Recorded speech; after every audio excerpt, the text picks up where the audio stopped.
Join me today for some cozy winter homemaking. I'm going to be starting with getting some sourdough biscuits going. You'll have to excuse my voice. I do have a little bit of a cold, so if it sounds stuffy or anything, that's why. But these are super easy. I have the recipe pretty much just committed to memory. It's loosely based on the Farmhouse on Boone one, but I haven't followed it for so long. So I just do 2 cups of all-purpose flour, 1 cup of sourdough starter, a stick of butter chopped up, and then it's supposed to call for honey, but I didn't have any, so I just left that out. I ended up adding a little bit more milk than what I usually do. So add the flour and butter, mix them with your hands, then add the starter, 1 teaspoon of salt. Then you're going to also add baking soda, baking powder. I've done this at this step. I've also let it ferment and then added it later. Doesn't seem to really make a difference for me. It just helps to give it a little extra boost, make them a little extra fluffy. I don't know. This time I added it at this time, just all at once. I think I did about a half teaspoon or a teaspoon of each. I do it different every time, the baking soda and baking powder. I basically just make sure that there's a little bit in there because it will still rise from the starter, but this just helps it a little bit more. And then you'll mix it all up, and then I add a little bit of whole milk. Normally I only add a little more than a splash, but like I said, I didn't have any honey this time, so I added a little bit more.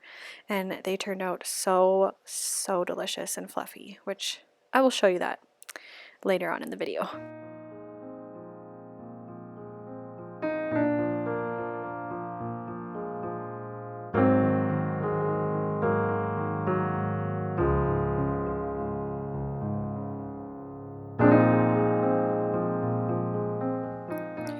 So you can see it coming together here, and then I will just add milk until it all comes together. You don't want to add it too quickly.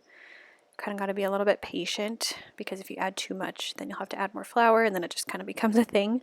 So when it just comes together, then you want to stop, and then you're going to grease a bowl.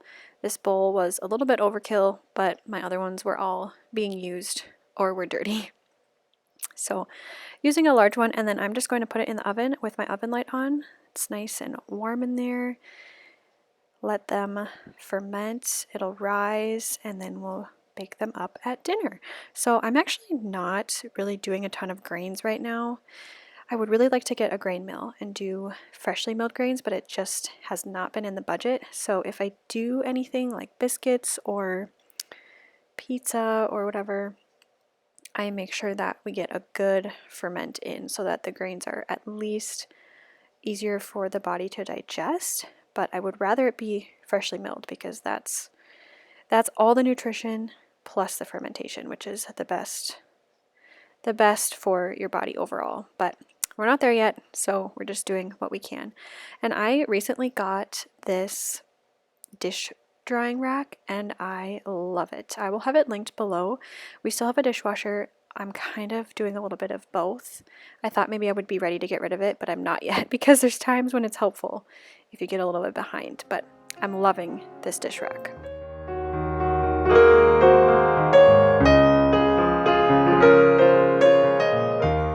So one of the hardest things for me since staying home and learning how to be a homemaker and not working outside the home, I do still have a part-time job, very flexible, but from home, like I'm home most of the time.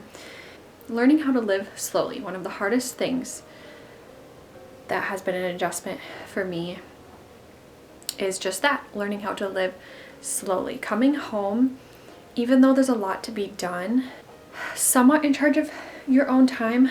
If you have kids, obviously that dictates things a little bit, but there's still a lot that can be done alongside them, and just there's a lot that needs to be done. And also there's nobody setting hours for you. That's been one of the biggest adjustments for me, and also just wanting to slow down. I've shared a lot on my channel, but my whole life was just always go, go, go, and basically just work until you're burnt out and be forced to stop versus stopping before that so that you can actually rest well and then work actually more productively. I've shared about that on my channel before, and I probably will keep sharing because it's just something that I'm always thinking about and evaluating and looking at how things are working, how are my energy levels, what do I need to say no to, what can I add. It's just kind of a constant thing that I'm thinking about. I started reading, and this is so funny because I've never read the whole series. I actually am kicking myself. I've been kicking myself for a couple years about this, but I was given The Little House on the Prairie, the whole set, as a young girl, and I just like wasn't interested in them. I was just kind of steeped in like the modern world, and not that it's all bad. Like as I'm reading this, there's many things of the non-modern world that I don't really want any part of in my life. But yeah, I don't know. I think I just got caught up in life, and some of it was at no fault of my own. Some of it was, some of it wasn't. But just got busy like pursuing my college degree and got myself into a lot of stress.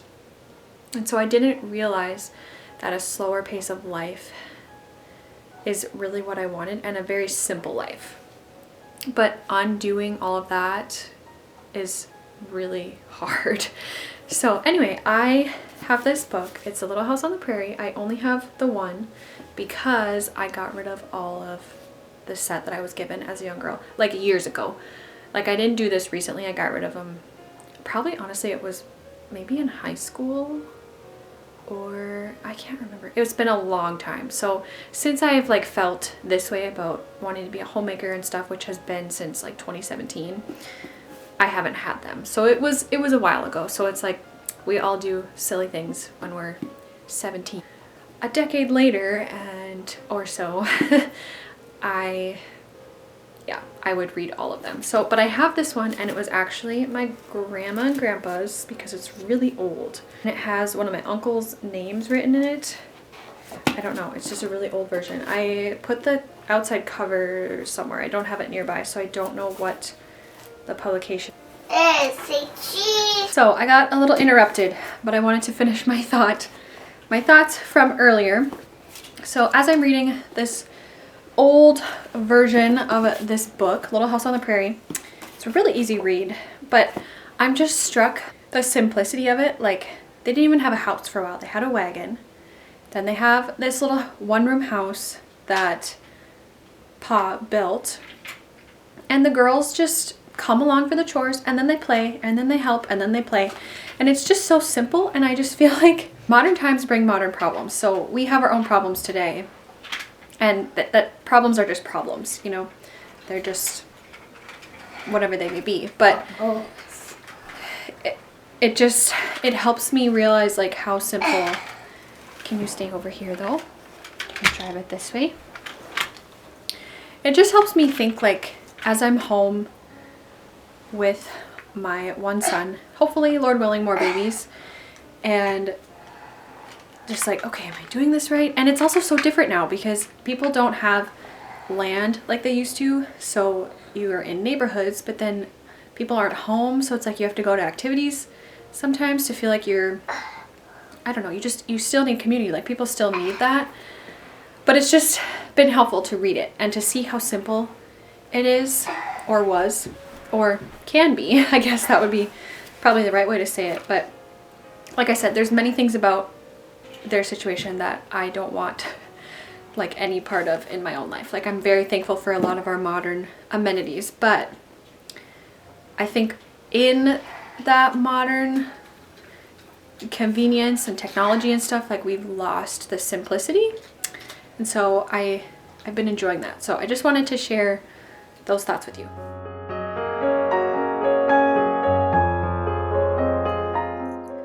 My son had been asking for cookies. He does that every once in a while. He will ask for a cookie. He calls them Tucci's.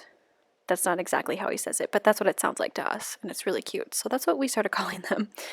So I mixed up some sourdough chocolate chip ones. They had been cold fermenting in the fridge for at least 24 hours. I think I did almost 2 days actually, or overnight and then a day. I can't remember, but a while. So just pulling those out of the fridge, and I thought about rolling them out and doing a cute shape, but I just ended up sticking to traditional, you know, cookie scoop ball, whatever, and baking them up that way. And these turned out really good. I froze most of them. I just kept a few out for us to snack on right now, but this recipe was also from Farmhouse on Boone, and it made so many cookies. So I froze most of them, and I froze them in separate baggies so that I can pull them out at different times, and we can just enjoy them. That way I can bake once and we can have treats multiple times.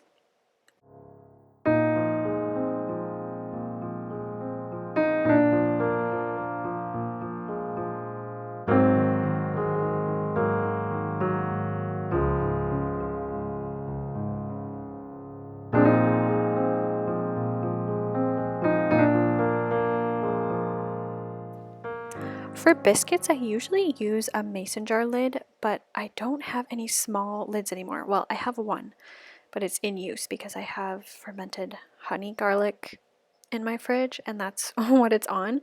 And then I only have jumbo wide mouth ones, and that makes huge biscuits. So I ended up using a little cookie cutter. It was heart shaped, which was cute. They weren't perfect, but I thought they turned out really cute, and I was thinking this would be something we could do. I don't know, I'm thinking of my meal plan for Valentine's Day, which didn't include biscuits, but it could because I'm going to make steak. So I suppose I could do biscuits on the side, and I thought the heart shape was just a nice little touch. So you don't even really have to, there's rules in the kitchen I'm learning, but then when you learn them, you can break them. So you wouldn't even have to have like a cutter. You could just shape them with your hands, or just get creative and use what you have. You usually get an edible result. It's going to taste good. Obviously, presentation I think matters over time, and it's enjoyable to make something look beautiful, but it doesn't have to be perfect. Just tastes good and made with love. So that is the end of this video. Make sure that you hit the subscribe button, and thank you so much for stopping by today.